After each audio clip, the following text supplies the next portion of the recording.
നമസ്കാരം. റാഫ്റ്റോ ക്രിക്കറ്റിലേക്ക് അവർക്കും സ്വാഗതം. IPLൻ്റെ റീറ്റൻഷൻ ആൻഡ് റിലീസ് ലിസ്റ്റ് ഓരോ ഫ്രാഞ്ചൈസികളും പ്രസിദ്ധീകരിച്ചുകൊണ്ടിരിക്കുകയാണ്. നമ്മൾ RCBയുടെ പുറത്തേക്ക് വന്ന ലിസ്റ്റ് നോക്കുകയാണ്.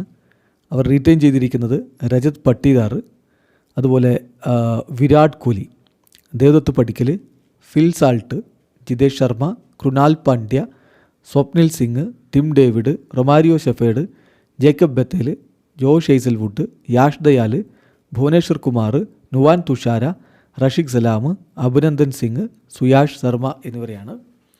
പക്ഷേ അവർ റിലീസ് ചെയ്തിരിക്കുന്നത് നോക്കുക. ഒരു ബിഗ് നെയിം എന്ന് പറയുന്നത് ലിയാം ലിവിങ്സ്റ്റൺ ആണ്. ഇംഗ്ലീഷ് താരം ലിയാം ലിവിങ്സ്റ്റൺ കഴിഞ്ഞ IPL അത്ര മികവ് കാണിച്ചിരുന്നില്ല. സോ അദ്ദേഹത്തെ അവർ ഒഴിവാക്കിയിട്ടുണ്ട്. അതുപോലെ സോസ്തിക് ചിക്കാര, പിന്നെ മായങ്ക് അഗർവാളിനെ അവർ ഒഴിവാക്കിയിട്ടുണ്ട്. ടിം സിഫേർട്ട് പുറത്തേക്കാണ്. മനോജ് പൻഡാഗയെ ഒഴിവാക്കിയിട്ടുണ്ട്. സൗത്ത് ആഫ്രിക്കൻ പേസർ ലുങ്കി എങ്കിഡിയെ റിലീസ് ചെയ്തിട്ടുണ്ട്. പിന്നെ സിംബാബ്വേയുടെ ബ്ലെസ്സിങ് മുസറബാനിയെ അവർ റിലീസ് ചെയ്തിട്ടുണ്ട്. ഒപ്പം മൊഹീത് രാത്തി. ഇതാണ് ഇപ്പോൾ അവർ ഒഴിവാക്കിയിട്ടുള്ള ലിസ്റ്റ്. ഏതായാലും ഓരോ ഫ്രാഞ്ചൈസികളുടെയും ലിസ്റ്റ് വന്നുകൊണ്ടിരിക്കുകയാണ്. നമ്മൾ ഓരോന്നായിട്ട് വീഡിയോ ചെയ്യാമെന്നാണ് കരുതുന്നത്. എന്തായാലും RCB ആരാധകർ കാത്തിരുന്ന ലിസ്റ്റ് ഇപ്പോൾ പുറത്തു വന്നു കഴിഞ്ഞു. വീഡിയോ അവസാനിക്കുന്നു. ക്രിക്കറ്റ് ലോകത്തെ കൂടുതൽ വിശേഷങ്ങളുമായി റാഫ്റ്റോ എത്താം.